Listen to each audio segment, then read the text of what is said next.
India गठबंधन की high level meeting, BJP के खिलाफ बड़े आंदोलन की तैयारी, विपक्ष पार्टी पर्दे के पीछे बड़ा खेल, भयंकर बवाल के आसार। इन दिनों पूरे देश के अंदर कोहराम मचा हुआ है और इसी कोहराम के फायदा उठाते हुए राहुल गांधी ने एक बड़ा खेल कर दिया है।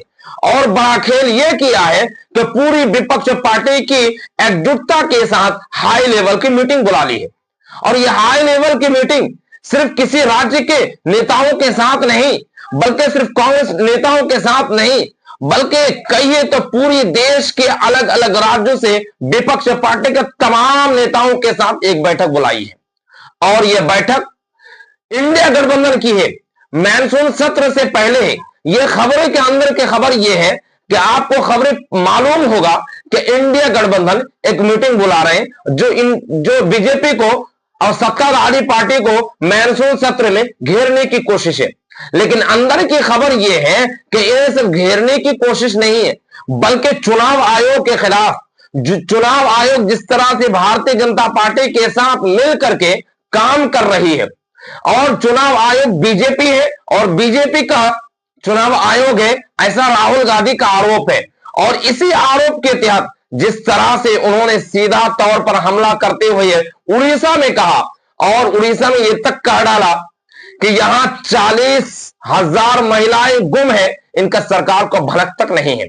हर दिन 15 महिलाओं के साथ रेप हो रहा है, सरकार के कानों तक जू तक नहीं रहेगा।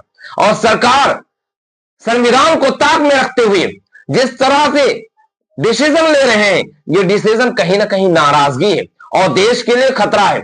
और सिर्फ विपक्ष पार्टी ही नहीं, बल्कि कहिए कि भारतीय जनता पार्टी के सहयोगी दल भी विपक्ष पार्टी के साथ है।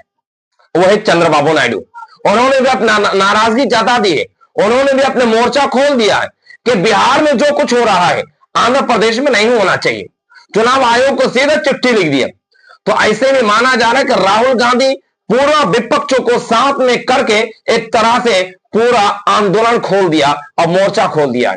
उन्होंने सबसे पहले जब चुनाव आयोग का डिसीजन लिया तो राहुल गांधी ने अलग अलग राज्यों में जाकर के लोगों को यह बताया कि किस तरह से चुनाव में धांधली हो रही है, किस तरह से महाराष्ट्र के चुनाव जीता गया, किस तरह से बिहार की चुनाव के लिए किस तरह से प्रक्रिया और किस तरह के चुनाव की चोरी करने की पूरी कथा तैयार कर ली गई और किस तरह से चोरी करने की पूरी तैयारी की गई है।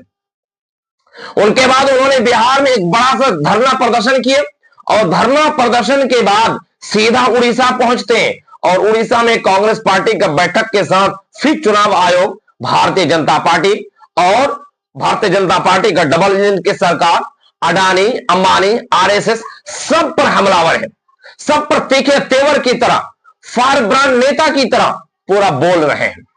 और ऐसे में यहां तक भी राहुल गांधी ने बस नहीं किया, बल्कि पूरा देश के विपक्ष पार्टी, चाहे वो उद्धव ठाकरे हो, चाहे वो कर्नाटक की सरकार हो, चाहे वो तमिलनाडु की सरकार हो, बिहार की सरकार, असम की कार्यकर्ता ममता बनर्जी, अखिलेश यादव, उमर अब्दुल्ला, इन ऑल इंडिया से ये जो हाई लेवल की मीटिंग है, इस मीटिंग में बड़े आंदोलन की तैयारी है। अब इससे पहले टुकड़े टुकड़े आंदोलन किया जा रहा था, अब टीम आंदोलन किया जा रहा था। किसान अपना अलग आंदोलन कर रहे थे, वक्फ संशोधन बिल के लिए मुसलमान अलग आंदोलन कर रहे थे, चुनाव आयोग के खिलाफ पॉलिटिकल पार्टी अपना अलग आंदोलन कर रहे थे। लेकिन अब यह कहा जाने लगा है, अब यह माने जाने लगा, जिस तरह से भारत जोड़ो यात्रा उत्तर से दक्षिण की तरफ राहुल गांधी ने भारत जोड़ो यात्रा शुरू किया था, अब इसी तरह से विपक्ष पार्टी ने ऑल इंडिया के अंदर चुनाव आयोग के खिलाफ, भारतीय जनता पार्टी के नीतियों के खिलाफ, उसकी नीयत के खिलाफ एक बड़ी आंदोलन की तैयारी में कांग्रेस पार्टी और तमाम विपक्ष पार्टियों के साथ मिले करके और पूरी जनता को साथ मिले करके सड़कों पर उतरने की तैयारी में है।